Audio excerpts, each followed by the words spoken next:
주님은 온유한 자는 복이 있나니 그들이 땅을 기업으로 받을 것이며 우리에게 말씀해 주고 계십니다.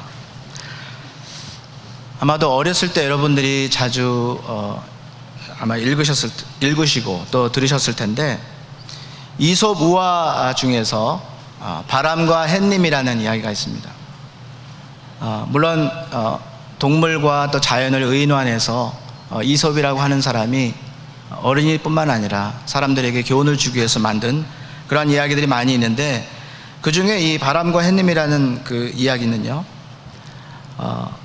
하루는 바람과 햇님이 서로가 힘이 강하다, 내가 더 힘이 강하다, 세다, 또 햇님은 내가 힘이 세다, 이렇게 서로 주장을 하다가 하루는 나그네가 외투를 입고 가는 것을 보고 바람이 이렇게 얘기합니다. 저 지나가는 나그네의 외투를 벗기는 사람이 강한 사람이다. 그래서 내기를 하는데, 먼저 바람이 자신 있게 자기가 갖고 있는 모든 바람을 동원해서 강풍으로 그 나그네의 겉옷을 벗기려고 합니다. 그랬을 때에 벗겨지는 것은커녕 오히려 더 그 나그네가 그 외투를 더 굳게 잡고 벗겨지지 않았죠. 그랬을 때 햇님이 이제 차례가 되어서 햇님이 이제 따뜻한 이제 빛을 계속 그 나그네에게 쪼이니까 그 나그네가 자기 스스로가 덥다 그러면서 그 외투를 벗게 된다는 그러한 이야기입니다. 물론 어렸을 때는 이야기를 들었을 때 뭐 아무런 생각이 없었죠. 햇님이 강한가 보구나, 이렇게 어렸을 때 단순하게 생각했겠지만, 오늘 제가 말씀을 준비하면서 이 이야기가 떠올랐는데요, 강한 힘만이 모든 것을 이기는 해결책이라고 믿는 것은 정말 어리석은 일이다 라고 하는 것을 우리에게 교훈해 주고 있습니다. 잘못하면 문제를 해결하는 자가 되기보다 문제를 더 만드는 자가 될 수가 있기 때문입니다. 그래서 우리가 가지고 있는 힘이 무엇인지 우리가 구별해서 잘 지혜롭게 사용해야 할 것입니다. 사실 그 좋은 예가 십자군 전쟁이 아닌가 생각합니다. 로만 카톨릭이 유럽이라고 하는 기독교 세력을 뒤에 배경으로 해서 이제 이슬람 나라인 중동 나라를 공격했을 때에, 그래서 자신들이 힘이 세다라고 하는 것을 그들에게 보여주기를 원했지만 결국에는 그것을 증명하지도 못하고 오히려 그들을 막지도 못하는, 지금에 와서는 오히려 풀 수 없는 문제를 가져다 주는 그러한 숙제를 남기게 된 것을 보게 됩니다. 때로는 강인함만이 아니라 부드러움이, 따뜻함이 문제를 해결하는 길이 됨을 우리 모두는 기억해야만 할 것입니다. 세상 사람들은 어떠하든지 특별히 하나님의 나라와 의를 위해 사는 성도들은 이러한 지혜를 우리가 꼭 기억하고 또 살아야 할 것입니다. 본문에서 주님은 온유한 자가 복이 있다 말씀하시면서 그들이 받게 될 복은 땅을 기업으로 받을 것이다 라고 말씀합니다. 어떤 분들은 온유한 자가 무슨 의미냐, 어떻게 하면 우리가 땅을 얻을 수 있느냐 라고 하는 데 관심이 있을 수 있습니다. 그런데 오늘 말씀을 통해서 우리가 관심을 갖고 또 묵상해야 할 것은, 많은 사람의 유형 중에 왜 예수님께서 온유한 자를 택해서 이 온유한 자가 땅을 기업으로 얻게 될 것이다 라고 말씀을 하셨을까라고 하는 것입니다. 여러분, 온유한 자가 어떠한 자입니까?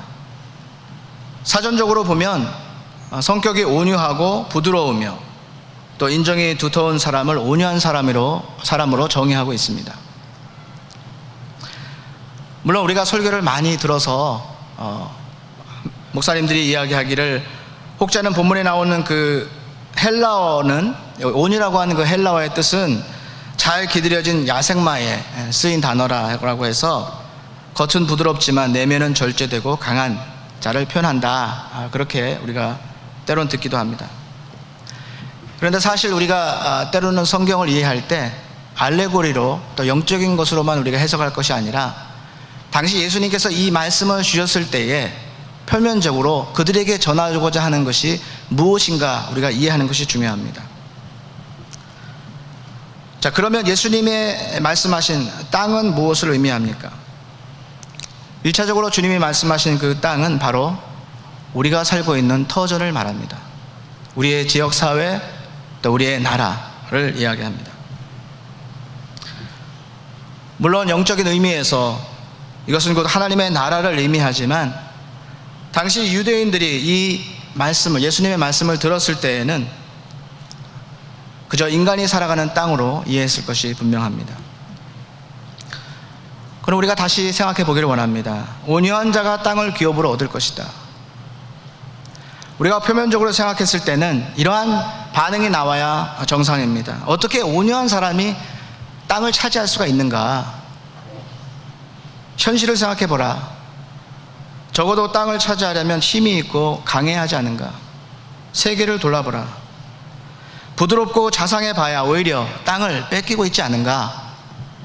라고 반응을 해야 정상일 것입니다. 사실 그것이 바로 예수님이 계실 당시 그 유대인들이 느꼈던 마음일 것입니다. 특히 잃어버렸던 자기의 나라를 회복하려는 유대 열성 당원들은 더욱 그러한 생각을 했었을 것입니다. 왜냐하면 당시 로마라는 힘있고 강한 나라가 자신의 땅을 짓밟고 지배하고 있었기 때문입니다. 그런데 온유한 자가 땅을 차지한다고? 부질없는 소리지. 그들처럼 우리도 힘을 길러야 하지 않는가라고 그들은 생각했을 것입니다. 그러나 주님은 그들에게 말씀하십니다. 온유한 자가 땅을 기업으로 얻을 것이다. 비록 세상에서는 너희가 힘있고 강해야 너희가 살 수 있는 땅을 얻을 수 있을지 모르지만 하나님의 나라는 힘있고 거친 자가 아니라 바로 하나님 앞에서 온유한 자가 얻게 될 복이다 라고 하는 것을 선포하고 계신 것입니다. 그러면 하나님 앞에서 온유한 자는 어떠한 자를 말씀하는 걸까요? 먼저 우리는 시편 기자의 고백으로부터 온유한 자의 모습을 배울 수가 있습니다. 시편 37편 11절의 말씀입니다. 그러나 온유한 자들은 땅을 차지하며 풍성한 화평으로 즐거워하리로다. 오늘 예수님께서 제자들에게 하신 말씀과 동일합니다. 그래서 학자들은 예수님이 이 시편 기자의 고백을 제자들에게 인용하시면서 가르치신 것으로 생각을 하고 있습니다. 즉 주님이 온유한 자에 대해 그들에게 가르칠 때에 분명 주님은 이 시편 기자의 고백을 알고 계셨을 것이라는 것입니다. 그러면 시편 기자의 고백은 무엇입니까? 시편 37편 1절과 2절은 이렇게 시작합니다. 악을 행하는 자들 때문에 불평하지 말며 불의를 행하는 자들을 시기하지 말지어다. 그들은 풀과 같이 속히 배임을 당할 것이며 푸른 채소같이 쇠잔할 것이미로다 고백하고 있습니다. 또한 이러한 비슷한 고백을 7절과 9절부터 하고 있습니다. 자기 길이 형통하며 악한 꾀를 이루는 자 때문에 불평하지 말지어다. 분을 그치고 노를 버리며 불평하지 말라. 오히려 악을 만들 뿐이라. 진실로 악을 행하는 자들은 끊어질 것이나 여호와를 소망하는 자들은 땅을 차지하리로다. 아멘. 여러분, 시편 기자가 무엇을 고백하고 있습니까? 의인은 결코 악인들로 인하여 불평하고 분노하지 말라는 것입니다. 왜입니까? 심판은 바로 하나님이 하실 것이기 때문입니다. 그래서 의인이 해야 할 태도는 무엇입니까? 3절에 여호와를 의뢰하고 선을 행하라고 이야기합니다. 4절에 또 여호와를 기뻐하라고 말씀합니다. 5절에 내 길을 여호와께 맡기라고 말씀합니다. 7절에 보니까 여호와 앞에 잠잠히 참고 기다리라고 말씀합니다. 이것이 바로 시편 기자가 이야기하는 온유한 자의 모습인 것입니다. 즉 온유한 자는 악인으로 인해 고통과 시험을 받아도 결코 불평하고 분을 내고 악을 악으로 갚는 사람이 아니라 잠잠히 인내로써 하나님을 기다리는 사람이라고 하는 것입니다. 여러분, 언제 사람에게 온유함이 나타납니까? 우리가 평소 때는 온유함이 드러나질 않습니다. 그러나 우리가 어려울 때, 우리가 시험을 당할 때 우리가 온유함이 나타나게 됩니다. 온유한 자는 어려울 때, 시험을 당할 때 마음 안에서, 그 입술에서, 행동에서 온유한 것이 나옵니다. 그러나 그렇지 않은 자는 그 마음과 입에서 더러운 것, 불평과 시기와 또 악한 것이 나오게 된다라고 하는 사실입니다. 고등학교 때 수학 선생님이 계셨습니다. 그 선생님이 수학 시간에 수학은 잘 가르치지 않고 자기 군대 얘기를 그렇게 너무 많이 하셨어요.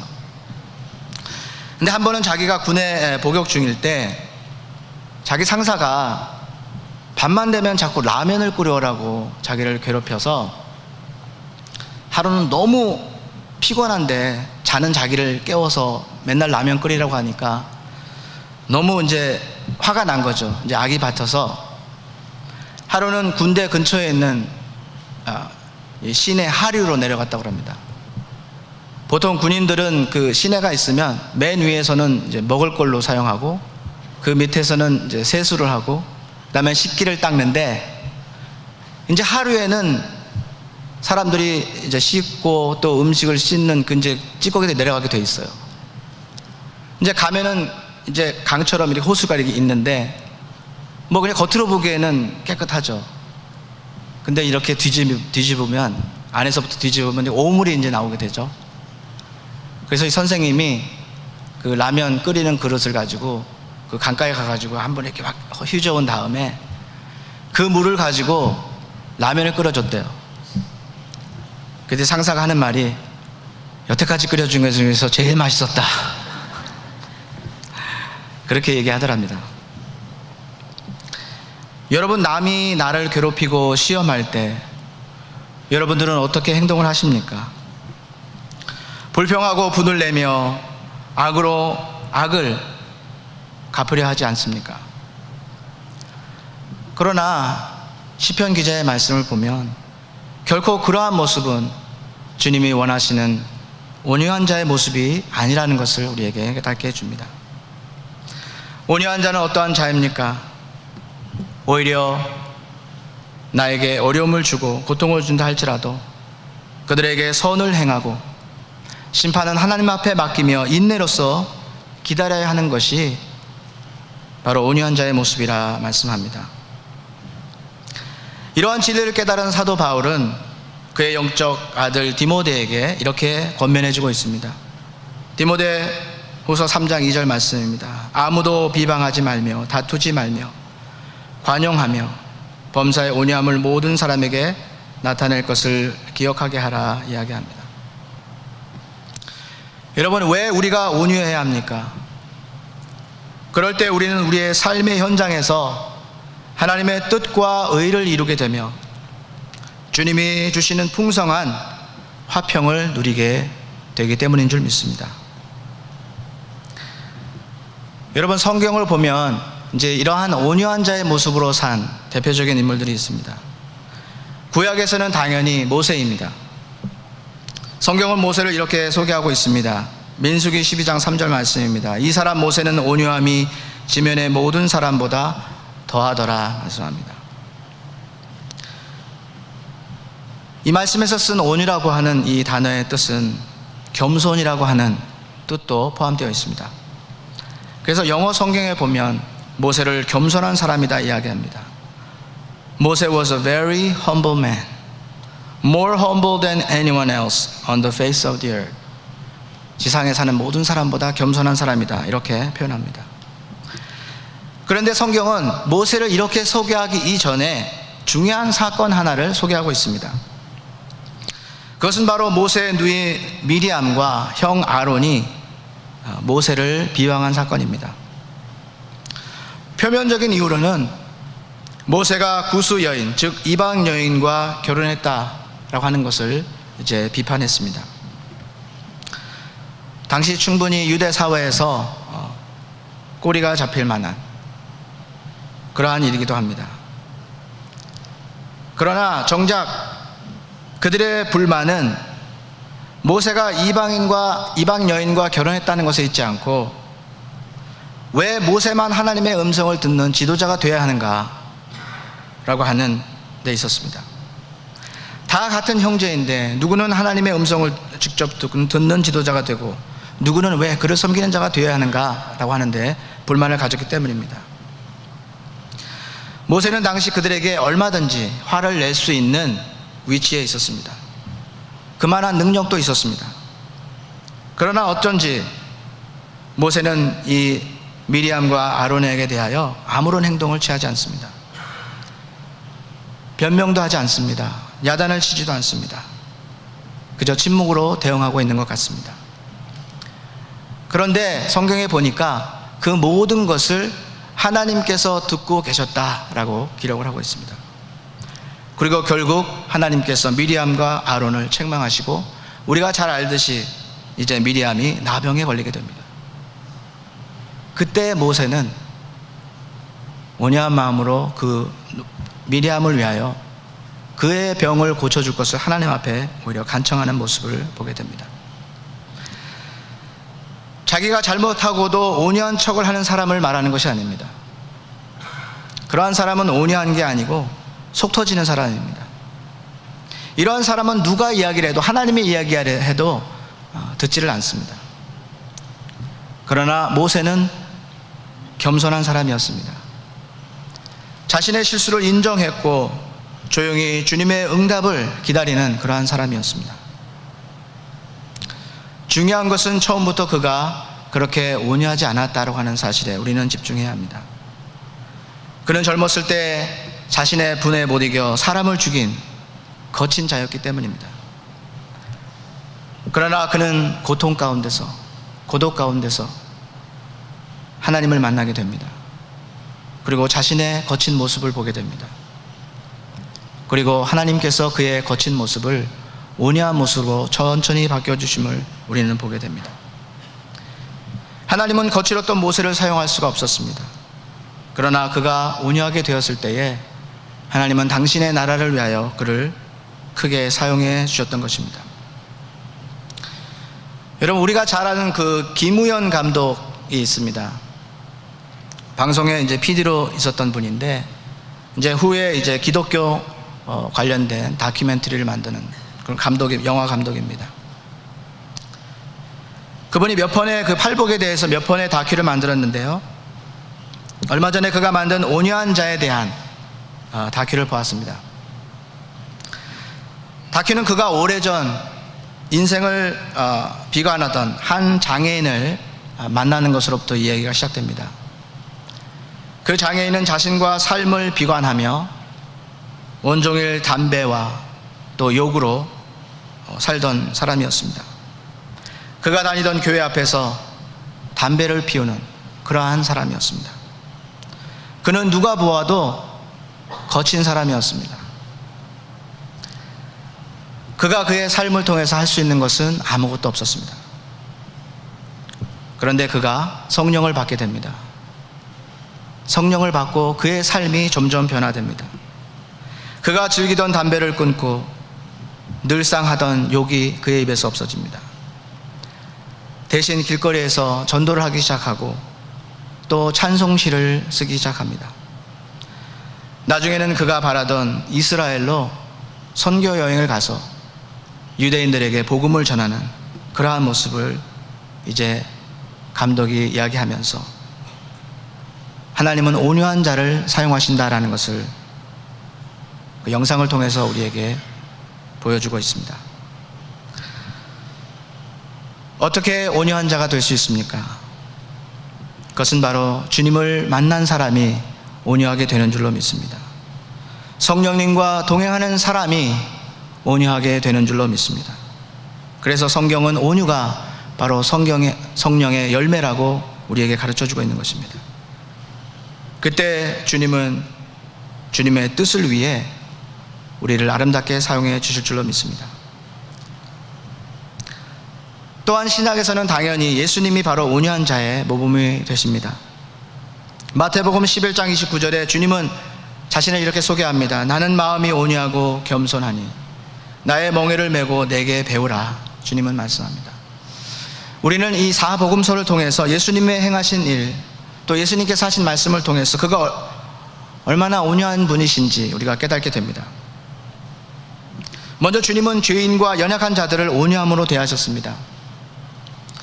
한 번은 혈루증으로 앓는 여인이 예수님의 뒤에 와서 무리하게 예수님의 옷자락을 잡습니다. 나는 부정하다, 부정하다라고 외치며 사람들에게 갈 수 없었던, 버림받았던 그 여인이 무리하게 예수님 몰래 예수님의 옷자락에 손을 대었던 것입니다. 보통 사람 같으면 부정한 사람이라고 그를 욕하고 또 그를 야단쳤겠지만 예수님은 그를 나무라시지도 핀잔을 주시지도 않습니다. 오히려 이렇게 말씀하십니다. 따라 안심하라. 내 믿음이 너를 구원하였다. 주님은 그녀를 위로하시고 또 치료해 주십니다. 한 번은 예수님이 지나가신데 삭개오라고 하는 세리장이 예수님을 보기 위해 뽕나무에 올라갑니다. 그가 키가 작고 사람들이 많아 나무에 올라갔지만 사실 나무에 올라간 것은 아마도 그 누구도 그를 좋아하지 않았기 때문이었습니다. 그는 원수의 나라를 위해 같은 민족에게 세금을 걷는, 아마도 지금으로 말하면 친일파와 같은 그러한 사람이었을 것입니다. 많은 사람들이 그를 무시하고 또 그를 대하지 않았을 때, 따뜻하게 대해주지 않았을 때 주님은 그를 온유하게 대해주셨고 그를 부르셔서 말씀하십니다. 삭개오야 속히 내려오라. 내가 오늘 내 집에 유하여 하겠다. 주님 말씀하십니다. 사랑하는 성도 여러분, 우리도 예수님처럼 또 연약한 자들과 죄인들에게 온유함으로 대해야 할 줄로 믿습니다. 그들을 우리가 온유함으로 대하지 않는다면 그 세상에서 그 누구가 그들을 온유함으로 또 따뜻함으로 대할 수가 있겠습니까? 또한 주님은 고난을 당할 때에 핍박하는 자들을 대하여 온유함을 보이셨습니다. 베드로는 예수님의 온유함을 이렇게 고백합니다. 베드로전서 2장 23절 말씀에 욕을 당하시되 맞대어 욕하지 아니하시고 고난을 당하시되 위협하지 아니하시고 오직 공의로 심판하시는 이에게 부탁하시며 말씀합니다. 주님은 주님을 잡아 침뱉고 때리며 모욕하는 자들에게 결코 성을 내지 않으셨고 욕을 하지도 않으셨습니다. 오히려 하나님께 저들은 저들이 하는 일을 알지 못하고 있다고 그들을 변호하시며 그들의 용서를 구하고 계시는 온유하신 주님의 모습을 우리는 보게 됩니다. 주님은 무엇을 위해 그렇게 그들을 온유함으로 대하셨습니까? 바로 하나님의 뜻을 이루기 위해서 그들에게 온유하게 대하셨음을 믿습니다. 죄인을 구원하시기 위하여 주님은 그들에게 온유로 대하셨던 것입니다. 그렇습니다. 우리도 이 땅을 살아가면서 이 주님의 모습과 같이 우리를 핍박하는 자들에게도 우리가 온유함으로 그들을 대해야 할 줄로 믿습니다. 그때에 하나님의 뜻과 의를 이룰 수가 있는 것입니다. 그때 그들을 주님께로 인도할 수 있기 때문인 것입니다. 앞에서 주님의 온유함에 대해 설명한 사도 베드로는 후에 주님을 우리가 이렇게 본받아야 할 것이라고 고백합니다. 베드로전서 2장 21절 말씀입니다. 이를 위하여 너희가 부르심을 받았으니 그리스도도 너희를 위하여 고난을 받으사 너희에게 본을 끼쳐 그 자취를 따라오게 하려 하셨느니라. 아멘. 여기 있는 저와 여러분 모두 예수님의 모습을 또 예수님의 자취를 따라가는 모두가 될 수 있기를 간절히 축원합니다. 한 선교사가 아이들에게 마태복음 5절에 대해 질문하면서 온유한 자가 어떠한 자라고 생각하느냐라고 했을 때 한 소년이 이렇게 대답했다고 합니다. 그것은 거친 질문에 대해 부드럽게 대답하는 사람입니다 라고 대답을 했다고 합니다. 사랑하는 성도 여러분, 나의 모습은 어떻습니까? 우리는 주님을 만났다고 하면서 아직도 세상 사람들과 같이 거칠고 냉정한 모습으로 우리의 삶을 살아가고 있지는 않습니까? 그래서 세상 사람들이 나에게 더 이상 다가올 수 없는 그러한 존재가 되고 있지는 않습니까? 세상의 거친 질문에 부드러운 복음의 소식으로 전하지 못하는 사람이 아닙니까? 간절히 바라기는 오늘 말씀을 통해 우리 모두 자신을 깊이 성찰할 수 있기를 축원합니다. 시편 기자가 기록한 온유한 자의 모습처럼, 모세와 예수님처럼 온유함으로 내 안의 불평과 분노를 버리고 온전히 하나님만을 바라고 기다림으로 우리의 삶을 통하여 하나님의 뜻과 의를 이루며 우리의 이웃을 주님께로 인도하는 귀하고 복된 삶을 살 수 있기를 간절히 축원합니다. 기도하겠습니다. 사랑과 은혜가 풍성하신 아버지 하나님, 감사합니다. 주님의 그 온유하심으로 인하여 우리가 우리의 죄를 용서받고 또 하늘나라 백성이 되었음을 고백합니다. 하나님의 나라를 소유하게 되었음을 고백합니다. 하나님, 그럼에도 불구하고 하나님, 우리의 삶 속에서 참 우리는 주님과 같이 온유한 자가 되지 못하고 거친 자가 되고 있지는 않습니까? 연약한 자와 악한 자들을 온유함으로 대하여 저들을 주님께로 인도하지 못하고 있지는 않습니까? 오 하나님 아버지, 오늘 말씀을 통하여 우리의 자신을 깊이 돌아보게 하여 주시고 하나님, 주님을 닮을 수 있도록 도와주시옵소서. 성령님, 우리의 거칠고 또 악한 마음을 주님 변화시켜 주시고 온유한 마음으로 변화시켜 주셔서 하나님의 나라와 의를 위하여 귀하게 쓰임받는 우리 모두가 되어줄 수 있도록 주님 긍휼을 베풀어 주시옵소서. 감사하며 예수님의 이름으로 기도하옵나이다. 아멘.